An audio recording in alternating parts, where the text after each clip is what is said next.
The office party buzzed with conversation and laughter, drinks flowing freely as people let loose. Stephen grabbed a whiskey from the bar, scanning the room for Linda. They'd arrived together, but she drifted off, and now he couldn't find her. It was unlike her to disappear like this. He caught sight of her at a table across the room, surrounded by coworkers.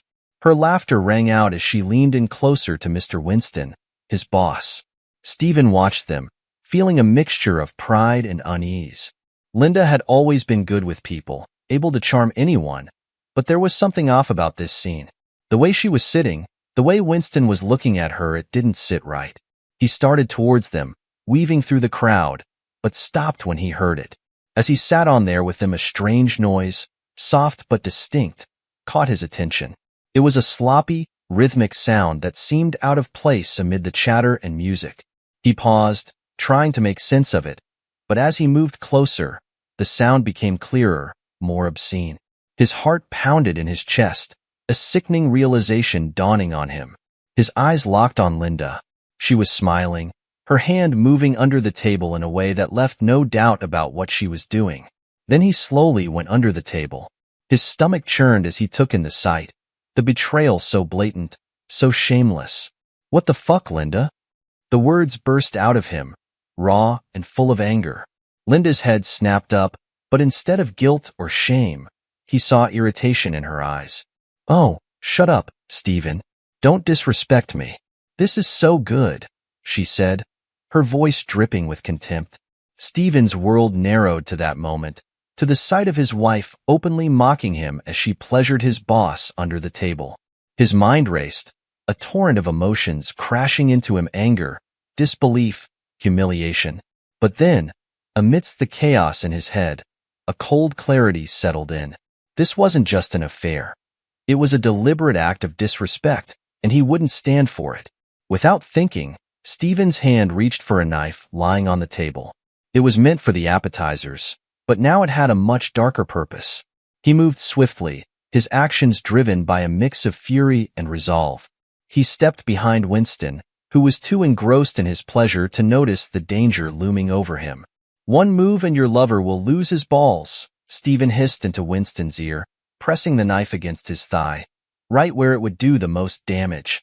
Winston froze, his face draining of color as the reality of the situation hit him. The room around them seemed to fade, the sounds of the party distant and irrelevant. It was just the three of them now, locked in this twisted triangle. Linda gasped, her bravado finally crumbling as she saw the knife. "Stephen, wait," she began, her voice trembling with fear. "Shut up, bitch," Stephen snapped, his tone cold and final. He wasn't the man she knew right now. He was something else entirely, something she had created with her betrayal. "You're going to pay for this. Both of you." The words hung in the air, heavy and unyielding. Winston didn't dare move, the knife a constant, terrifying reminder of how close he was to losing everything. Linda's face was pale, her earlier confidence shattered as she realized the gravity of what she'd done. "Stand up," Stephen ordered, keeping the knife pressed against Winston's thigh as he maneuvered him out of his seat. Winston obeyed, moving slowly, his eyes wide with fear. Linda remained frozen, watching helplessly as Stephen took control of the situation. Stephen glanced at Linda, his expression unreadable. "You thought you could get away with this? In front of everyone?" His voice was low, but the menace in it was unmistakable. Linda shook her head, tears starting to well up in her eyes. "Stephen, I said shut up." Stephen's voice cut through her words like a blade. He turned his attention back to Winston. "You're going to follow me out of here, nice and easy. No sudden moves, or this knife goes through your thigh, and you'll bleed out before anyone can help you." Winston nodded frantically, his usual confidence completely gone. Stephen guided him toward the exit, keeping the knife steady, his mind focused on the next steps. The party continued around them, oblivious to the drama unfolding in their midst. As they reached the door, Stephen threw one last look at Linda. "You've made your choice," he said, his voice full of finality. "Now live with it." With that, he pushed Winston through the door, leaving Linda standing alone, her world unraveling around her. Stephen's grip on the knife was steady as he backed away, dragging Winston with him. The chatter and laughter that had filled the room moments ago vanished, replaced by a tense silence. Eyes were on him, wide with shock and fear. "Everyone out," Stephen commanded, his voice cutting through the silence. He kept his gaze fixed on the crowd, his expression unyielding. "Except you two." For a moment, the crowd hesitated, unsure if they should move. Then, one by one, people began to shuffle towards the exit, their faces pale, whispers of disbelief passing between them. Within minutes, the room was empty, save for Stephen, Linda, and Winston. The door clicked shut, sealing them inside the now dimly lit space. Winston opened his mouth to speak, but Stephen pressed the knife harder against his side, silencing him. "Not a word," Stephen warned. "You'll do exactly what I say, or this night will end badly for you." Linda, who had been standing frozen by the table, finally found her voice. "Stephen, please, let's talk about this." "There's nothing to talk about," Stephen replied, his tone cold and unforgiving. He didn't look at her, his focus entirely on the man who had betrayed him. "You've made your choices, both of you. Now, you'll live with the consequences." Winston was trembling now, the gravity of the situation sinking in. "What do you want?" he asked, his voice barely above a whisper. "You're going to write your resignation letter," Stephen said, his voice steady, devoid of any emotion. "Effective immediately. And you're going to explain exactly why you're leaving. Every single detail." Winston swallowed hard, his eyes darting to Linda, then back to Stephen. "I'll do it. Just don't hurt me." "Sit down," Stephen ordered, steering Winston towards the desk at the corner of the room. He kept the knife pressed against Winston's side as the man lowered himself into the chair, his hands shaking. Linda stepped forward, desperation in her voice. "Stephen, this isn't the way. We can work this out." Stephen shot her a look that made her stop in her tracks. He instantly slapped her face. "You don't get to talk," he said, his voice sharp. "You're going to pack your things and leave my house. Tonight." "Stephen," she began, but he cut her off, his tone brooking no argument. "Don't argue with me, Linda," he said, his voice low and threatening. "Or would you rather I call the police? Imagine what they'd think about all this." Linda's face drained of color, the reality of the situation crashing down on her. She nodded, tears welling up in her eyes, but she said nothing more. Stephen turned his attention back to Winston, who was staring at the blank computer screen in front of him. "Type," Stephen commanded, his tone leaving no room for hesitation. Winston sank into the chair at the desk, his hands trembling as he reached for the keyboard. His face was pale, his usual confidence shattered. Stephen loomed behind him, the knife still in his hand, its presence a constant threat.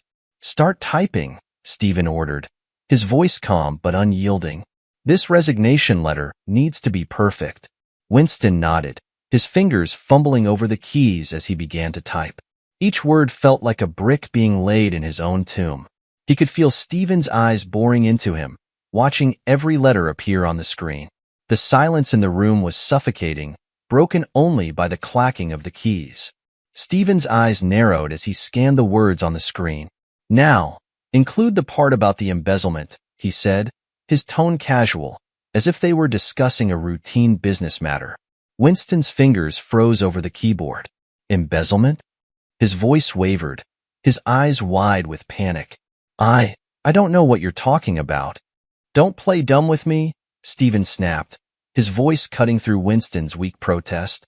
"I've known about it for months. Every dollar you siphoned off, every false report. I've got it all documented. You're going to confess to it, right here, right now?" Winston's face contorted in despair. He glanced at Linda, who was standing by the door, her eyes red and swollen from crying. She looked away, unable to meet his gaze. Realizing he had no allies in the room, Winston let out a shaky breath and resumed typing. As Winston typed, Stephen walked over to the desk and picked up the papers strewn across it.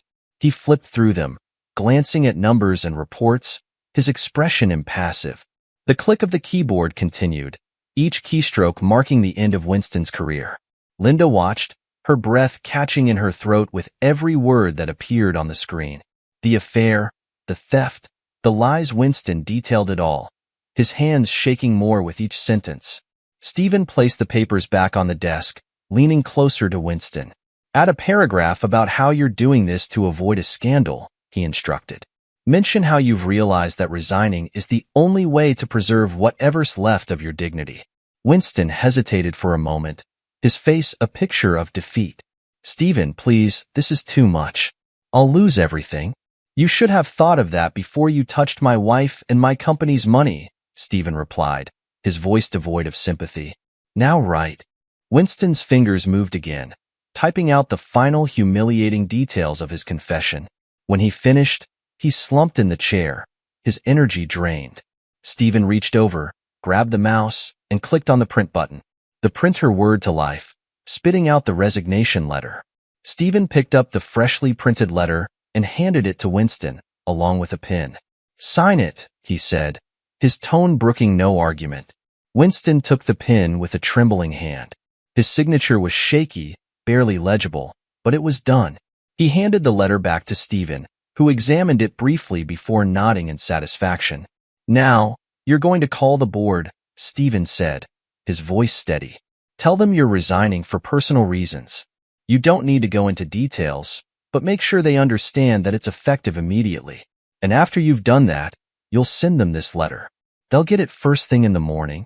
Winston looked at the phone on the desk as if it were a weapon. He picked up the receiver with a shaky hand and dialed the number for the board's chairman. His face was ashen as he waited for the call to connect. When the call was answered, Winston forced himself to speak.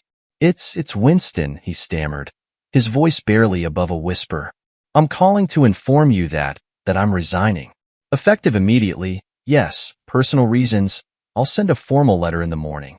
Stephen stood over him, the knife still in his hand, watching every word that came out of Winston's mouth.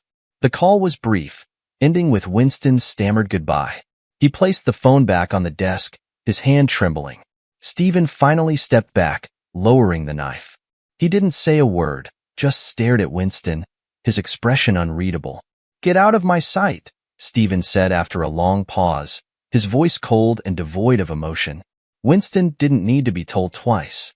He scrambled out of the chair, nearly tripping over his own feet as he hurried towards the door. He didn't dare look back at Stephen or Linda as he fled the room, his once powerful figure now reduced to a pitiful shadow of a man. Linda watched Winston leave, then turned to Stephen, her heart pounding in her chest. She opened her mouth to speak, but the words caught in her throat. Stephen's eyes locked onto hers, and she saw something in them that terrified her, a cold detachment, as if she were no more than a stranger to him. I'll pack my things, Linda whispered, finally finding her voice. Make sure you're gone by the time I get home, Stephen replied, his tone final, or I'll have the police remove you. Linda nodded, tears streaming down her face as she realized there was nothing left to say. She turned and left the room, the door closing softly behind her, leaving Stephen standing alone in the dim light. Linda collapsed to her knees, her sobs racking her body. Stephen, I'm sorry. Please, I'll do anything to make this right. Stephen stared at her, his eyes cold and unyielding. Anything? His voice was like ice, cutting through her desperate pleas. He looked down at her, the betrayal still raw in his mind. Then leave. Now. Don't make me call the police. She nodded, her whole body trembling as she struggled to her feet. She opened her mouth to speak, to beg for some shred of mercy, but the look in Stephen's eyes silenced her. There was no forgiveness here, no chance of reconciliation. She realized with a sinking heart that whatever they had was now broken beyond repair. The gravity of her actions hit her all at once. Linda turned and stumbled toward the door. Her footsteps echoed in the now empty room, each step heavier than the last. She hesitated at the doorway, casting one last look at Stephen. He didn't move, didn't say a word. His silence spoke volumes, and it crushed any hope she had left. Swallowing hard, she fled, the door slamming shut behind her. Stephen stood motionless, the adrenaline still coursing through his veins. His mind replayed the events of the night, the shock, the rage, the cold calculation that had driven his actions. He looked down at the knife in his hand, the blade still glinting under the dim lights. Slowly, he placed it on the table, its metallic clink echoing in the silence. The room felt eerily quiet now. The laughter and chatter that had once filled the space were long gone, replaced by an oppressive stillness. Stephen exhaled slowly, his body beginning to register the exhaustion that the adrenaline had masked. He had won. He had taken control, exacted his revenge.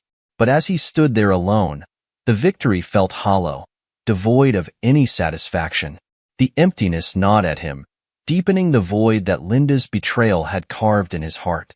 He walked over to the chair Winston had sat in moments ago, the one where he had typed out his confession. Stephen stared at the computer screen, the damning words still visible. He reached out and hit the print button again, the printer whirring to life and spitting out another copy of the letter. He picked up the fresh printout, folded it carefully, and slipped it into his pocket. Evidence, he told himself. Just in case. Stephen's thoughts drifted to what came next. The resignation letter would go out. Winston's downfall would be swift and public. The board would receive the confession, and Winston would be finished. His career, his reputation, everything he had built would crumble. Stephen would make sure of it. But what about Linda? As he replayed her tearful pleas in his mind, he felt a flicker of something pity, perhaps, or maybe just exhaustion. She had begged for another chance, but there was no way back for them. Not after this. The marriage was over. That much was clear. He couldn't imagine forgiving her, couldn't picture them moving past what she had done. She had destroyed everything they had, and now, she was out of his life. Stephen walked to the window and stared out at the night, his reflection faint against the dark glass. He had always been a man of control, someone who planned every detail of his life meticulously. But tonight, everything had spiraled out of control, and now, as the dust began to settle, he realized that control had come at a cost. He turned away from the window, his mind made up. He needed to move forward, to focus on what was next. The first step was calling a lawyer, getting the divorce papers ready. There was no point in dragging this out. It needed to be done quickly, cleanly. He would strip Linda of everything just as she had stripped him of his trust, his dignity. But before that, he had to face the aftermath of tonight. He had to explain what happened, deal with the questions that would inevitably follow. People would talk, rumors would spread, but Stephen didn't care about the gossip. He had nothing left to lose. His thoughts were interrupted by a knock on the door, the sound startling him out of his reverie. Stephen turned, his hand instinctively reaching for the knife again. But it was just a security guard, peering cautiously into the room. "Is everything okay in here, Mr. Johnson?" the guard asked, his eyes flicking nervously between Stephen and the empty room. Stephen nodded, forcing himself to sound composed. "Everything's fine. Just a little incident. It's handled now." The guard looked unconvinced, but he didn't press further. "All right, sir. Just let us know if you need anything." "Thank you. I'll be leaving shortly," Stephen replied, his voice steady. The guard nodded and left, closing the door behind him. Stephen looked around the room one last time, the memories of the evening still fresh in his mind. He knew this was just the beginning. The fallout from tonight would be long and messy, but he was ready for it. He had no other choice. With a deep breath, Stephen picked up his coat, folded the knife into his pocket, and walked out of the room. He left behind not just the physical space, but the remnants of his former life. The door closed with a final click, echoing in the empty hallway as he walked into the night, uncertain of where the path ahead would lead, but resolute in his decision to take it one step at a time. The next morning, the office was buzzing with the news of Mr. Winston's sudden resignation. Whispers circulated, filling every corner of the building, as employees speculated about what had happened. Winston had always been seen as untouchable, a figure of authority and power. His abrupt departure, coupled with the shocking confession of embezzlement, sent shockwaves through the company. The board had received Winston's resignation letter early that morning, and within hours, an emergency meeting had been called. The letter detailed the affair, the embezzlement, and the reasons for his sudden resignation. Panic gripped the company as the implications of Winston's actions became clear. An internal investigation was launched immediately, and the mood in the office shifted from confusion to outright fear. Stephen walked into the office, his expression calm, almost indifferent. The chaos that surrounded him was of no consequence. He had no intention of staying in this company any longer, but he needed to see the fallout firsthand. As he made his way through the familiar hallways, he passed by Winston's now empty office. The doors stood ajar, revealing a space that had once been filled with the trappings of power now stripped bare. A twisted sense of satisfaction curled in Stephen's chest. The man who had tried to destroy him was now facing his own ruin. Stephen continued walking, his steps measured, his mind focused. He knew what he had to do next. Linda was gone from his life, out of his home. He didn't know where she was, and he didn't care. She was no longer his concern. All that mattered now was closing this chapter of his life for good. He reached the boardroom, where the members were gathered in a state of panic. The atmosphere inside the room was tense, the air thick with anxiety. When Stephen entered, the board members looked up, their faces etched with a mix of fear and respect. They knew Stephen was a man who had been wronged, and they were acutely aware that he held the key to their company's future. "Stephen," one of them spoke up, his voice shaky, "do you know anything about this?" He held up Winston's resignation letter, the damning confession clear in every word. Stephen glanced at the letter, then met the man's gaze. "Only that he got what he deserved," he replied, his tone even, his face unreadable. A heavy silence followed his words. The board members exchanged glances, unsure of how to proceed. The implications of Winston's confession were severe potential lawsuits, damage to the company's reputation, and the loss of trust from investors and clients. They were all scrambling to figure out how to contain the damage, but Stephen could see the fear in their eyes. They knew that Winston's fall was just the beginning of a much larger disaster. Stephen didn't wait for their response. He had no interest in hearing their excuses or seeing their attempts to salvage what was left. His mind was already made up. He reached into his pocket and pulled out a folded piece of paper. Without a word, he placed it on the table in front of them. The board members stared at the paper, confusion flickering across their faces. One of them unfolded it and read the contents, his eyes widening in shock. It was Stephen's resignation letter. "I'm leaving too," Stephen said, his voice steady. "Effective immediately." The room erupted into murmurs, but Stephen silenced them with a raised hand. "Don't worry," he continued. "I'm not taking anything with me. No severance, no benefits. I'm walking away from all of it." The board members were stunned. They had expected Stephen to demand something, to leverage the situation for his own gain. But here he was, calmly severing all ties with the company, leaving them to deal with the fallout on their own. Stephen turned and walked towards the door, his footsteps echoing in the room. As he reached the threshold, he paused and looked back at the men who had once been his colleagues, his superiors. "You'll be hearing from my lawyer," he said, his voice low but firm.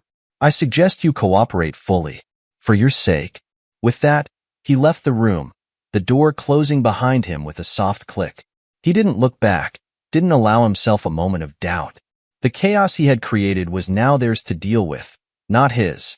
Stephen walked down the hallway, passing by employees who quickly averted their gazes, too afraid to meet his eyes. He didn't care. He was done with this place, with these people. All that mattered now was moving forward, leaving behind the wreckage of the past. As he stepped out of the building and into the morning light, Stephen took a deep breath. The air was crisp, a stark contrast to the heavy atmosphere he had just left behind. For the first time in a long time, he felt a sense of clarity. The road ahead was uncertain, but it was his to walk, free from the shadows that had once loomed over him. He began walking, the weight of the night's events slowly lifting from his shoulders. There would be challenges ahead, consequences to face, but Stephen was ready. He had survived the worst, and now, he was finally free. Stephen stepped out of the building, feeling the warmth of the sun on his face. As he moved further away from the office building, Stephen's thoughts drifted to what he had left behind. He had lost his wife, his job, the life he had painstakingly built over the years. But with those losses came a clarity he hadn't expected. The marriage had been over long before he caught Linda's betrayal, and the job that had once been his pride had become a source of pain. By walking away from both, he had shed the last remnants of a life that no longer served him. Linda already left the house with her things. Off to live with her lover, Mr. Winston. Stephen reached a small park, the kind of place he had often passed by without a second glance. Today, it drew him in. He found a bench under a tree and sat down, letting the tranquility of the surroundings wash over him. The world around him continued to move at its usual pace, people hurrying by, cars honking in the distance, but for Stephen, time seemed to slow down. He took a deep breath, savoring the simple pleasure of just being. He pulled out his phone and stared at the screen for a moment. It was full of unread messages and missed calls from concerned colleagues and curious acquaintances. He knew the news of Winston's resignation and the scandal that followed would spread like wildfire, but he wasn't interested in the gossip. With a swipe, he turned off his phone and slipped it back into his pocket. There was no need to be tethered to the past any longer. Stephen's thoughts shifted to the future. He had no concrete plans, no set direction, but that was okay. For too long, his life had been dictated by routines and obligations, by a need to maintain appearances and fulfill expectations. Now, he had the freedom to choose his own path, to explore the possibilities that lay ahead. He chuckled softly to himself, realizing how different he felt from the man who had walked into that office just hours ago. He was free, and for the first time in a long while, he felt truly alive. This was his new beginning, and he was ready to make the most of it.